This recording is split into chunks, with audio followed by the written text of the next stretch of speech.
আপনার জুলুম করলে আপনার হক, সেটার জন্য যেখানে গেলে প্রতিকার আছে সেখানে প্রতিকার চাওয়ার যদি ব্যবস্থা করা যায়, আপনার রাইট আছে। যে তোমরা কেউ একে অপরকে হিংসা করো না, কেউ একে অপরকে ঠকানোর জন্য কৃত্রিমভাবে দাম বাড়িয়ে দিয়ে আরেকজনকে দিয়ে মূলামূলি বেশি করিয়ে দিয়ে আরেক লোককে ঠকানোর জন্য এরকম আর্টিফিশিয়াল ব্যবস্থা করো না। তোমরা একে অপরকে হিংসা বিদ্বেষ এর শিকার বানিও না। একে অপরের পিছনে গোয়েন্দাগিরি করো না, কোথায় কি মিস্টেক করেছে দেখি জোগাড় করি। আর কেউ যদি কোনো জিনিস কেনা বেচার জন্যে আলাপ আলোচনা চলে, একজনের কথাবার্তা বলতেছে, দামাদামি করছে, সেখানে চট করে তার দামাদামির উপরে তুমি পট করে আরেকটি দাম বাড়িয়ে দিয়ে সেটা খরিদ করার চেষ্টা করো না। আগে তার কথা শেষ হোক, সে চলে গেলে তারপরে তুমি দামাদামি করতে পারো। আর কেউ যদি কাউকে বিয়ে শাদীর প্রস্তাব দেয়, তাহলে সেই প্রস্তাবটা ইয়েস নো কিছু না হওয়ার আগে তুমি মাঝখানে নতুন প্রস্তাব নিয়ে যেও না, সেটা আগে শেষ হোক, পজিটিভ বা নেগেটিভ। কোনো মুসলিম যেন অন্য মুসলিমকে জুলুম না করে, কেউ যেন কাউকে ঘৃণা এবং বিদ্বেষ পোষণ না করে, কেউ যেন কাকে অপমানিত না করে। তারপরে তিনি বললেন তাকওয়া তো দিলের ভিতরে, 3 বার দেখালেন এইখানে আল্লাহর ভয়, শুধু মুখের মধ্যে আল্লাহর ভয় নয়। এবং তারপরে তিনি বললেন এটা একজন মানুষের খারাপ হওয়ার জন্য এটাই যথেষ্ট যে একজন মানুষকে সে ঘৃণা বিদ্বেষের দৃষ্টিতে দেখে। এরপরে নবী করিম সাল্লাল্লাহু আলাইহি সাল্লাম হাদিসে বলেছেন যে বরঞ্চ তুমি সবসময় মুসলমানদের কল্যাণ কামনা করবে, তুমি নিজের জন্য যেটা পছন্দ করো, ভালো কিছু চাও সব সময়, বাকিদের জন্য এরকম ভালো তোমার ধারণা থাকা দরকার, তারাও সেটা পছন্দ করে, তাদের জন্য সেটা ভালোটা হওয়া দরকার, যেভাবে তোমার ভালো হওয়া দরকার। এরকম ধারণা যদি তোমার ভিতরে না থাকে, উল্টা থাকে যে খালি আমার পজিশনটাই ভালো হোক, বাকিরা ডুবে একেবারে তলিয়ে যাক, তাহলে তুমি ভালো মুমিন কখনো হতে পারবে না। এ বিষয়ে এত অনেকগুলো হাদিস রয়েছে। বিশেষ করে মুসলমানদেরকে এইভাবে কল্যাণ কামনার চিন্তা রাখা খুবই দরকার, অকল্যাণ চিন্তা করাটা ঠিক নয়। আরেকটি হাদিসে তিনি বললেন যে মুসলমানদের কল্যাণ হয় যেন, ক্ষতি যেন না হয়। তুমি কারো কোনো ভালো কিছু দেখেছ, একটা সুন্দর গাড়ি কিনেছে, সুন্দর বাড়ি কিনেছে, তার বাচ্চারা দেখতে খুব সুন্দর, তার স্বাস্থ্যটা ভালো হয়ে গেছে, তোমার কাছে খুব ভালো লেগেছে, তাহলে তুমি তাকে বলো আল্লাহুম্মা বারিক, আল্লাহ তার এই সুন্দর গাড়ির মধ্যে বরকত দেন, বাড়ির মধ্যে বরকত দেন, তার বাচ্চার মধ্যে বরকত দেন। না হলে তোমার বদ নজর লেগে তার ক্ষতি হয়ে যাবে। আল্লাহুম্মা বারিক বলো। আমরা অনেক সময় বলি ও আপনার বাচ্চারা তো অনেক বড় হয়ে গেছে, দেখি বেকুবের মতো বললাম এটা। আমার মুখের কথা, চোখের কথা বাচ্চার ক্ষতি করে ফেলবে। এত সুন্দর গাড়ি কোথায় পেলেন আপনি? এ দেখবেন গাড়ির মধ্যে কোনো গন্ডগোল শুরু হয়ে গেছে।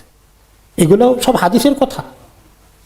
এই জন্য সঙ্গে সঙ্গে আপনার সুন্দর লাগতে পারে, একটা জিনিস সুন্দর, এখন এটা তো আপনি সুন্দর নয় কেমনে মনে করবেন?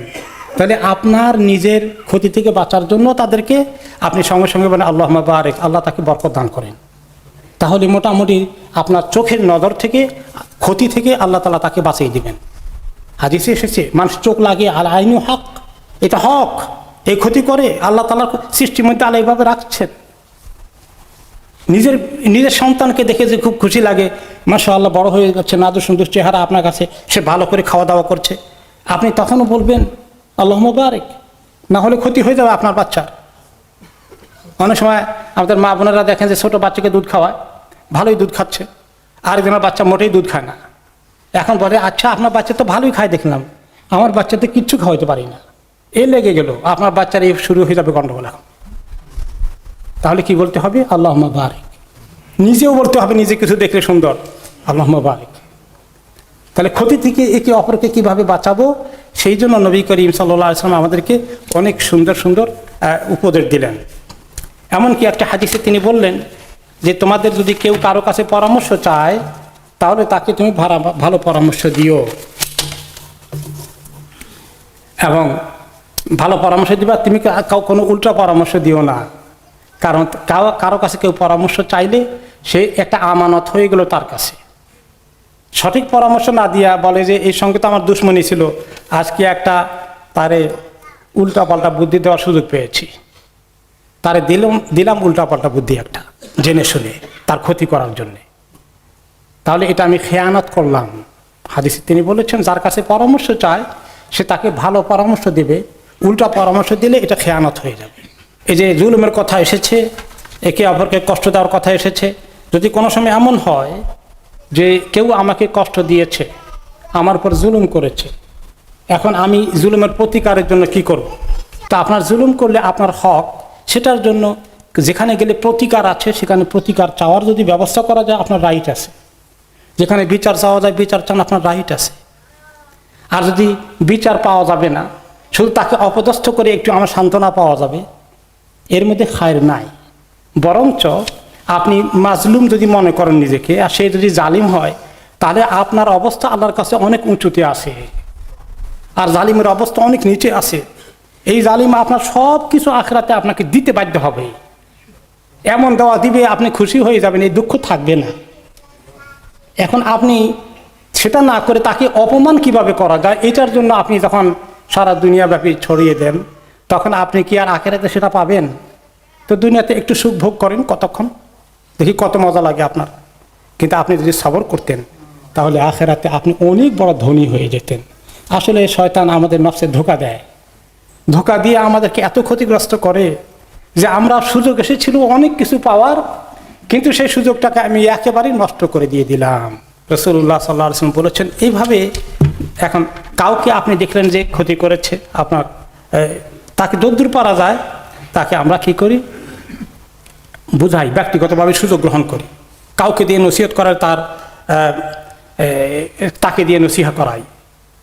এই বিষয়ে নবী করিম সাল্লাল্লাহু আলাইহি ওয়াসাল্লামের কাছ থেকে হাদিসগুলো শুনে শুনে সাহাবায়ে কেরাম যেটা শিখেছেন, তারা বলেছেন কি, হাসান আল বসরি রহমতুল্লাহ আলাই, তিনি তাবেঈ, তিনি বলেন যে আমি নবী করিম সাল্লাল্লাহু আলাইহি ওয়াসাল্লামের সাহাবীদের ব্যাপারে তোমাদেরকে বলি যে ওনারা বলেছেন আমাদেরকে, সাহাবীরা আমাদেরকে বলেছেন যে তোমরা যদি চাও তাবেঈগণ, আমরা কসম করে বলতে পারি আল্লাহর নামে যে আল্লাহ তাআলার কাছে ওই লোকটাই সর্বোত্তম যে লোকদেরকে আল্লাহর কাছে প্রিয় করে তোলে আর আল্লাহকে লোকদের কাছে প্রিয় করে তোলে। তার মানে লোকদেরকে ভালো নসিহত করা করে আল্লাহর দিকে নিয়ে আসার কাজটা করা অনেক বড় পুরস্কারের বিষয়। কামনা কারো ক্ষতি যেন আমার দ্বারা না হয়ে যায়।